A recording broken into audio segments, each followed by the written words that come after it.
रमीज राजा को कमेंट्री करने से नहीं रोका जाएगा, उनकी इज्जत करता हूं। पाकिस्तान क्रिकेट बोर्ड की मैनेजमेंट कमेटी के सरबराह नजम सेठी ने कहा कि हम रमीज राजा की कमेंट्री की मुखालफत नहीं करेंगे। भारत जाकर खेलने के हवाले से पूछे गए सवाल पर नजम सेठी का कहना था, पाक भारत क्रिकेट का फैसला हुकूमती सतह पर ही होता है। भारत जाने के मामले पर हुकूमत ने कहा कि ना जाओ तो नहीं जाएंगे। एशिया कप के मामले पर ACC में देखेंगे कि सूरत हाल क्या है। हमने ऐसा फैसला करना है, खुद भी तनहा ना रहें।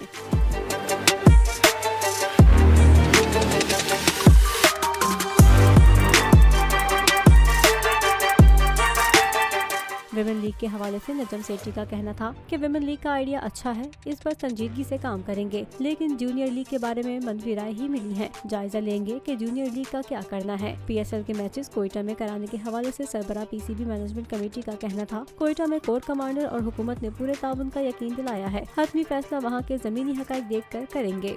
हकीकी आजादी की जंग में बोल भी कप्तान के हमकदम। इलेक्शन कराओ मुल्क बचाओ की लाइव ट्रांसमिशन, दिखाई लम्हा बलम्हा सूरत हाल।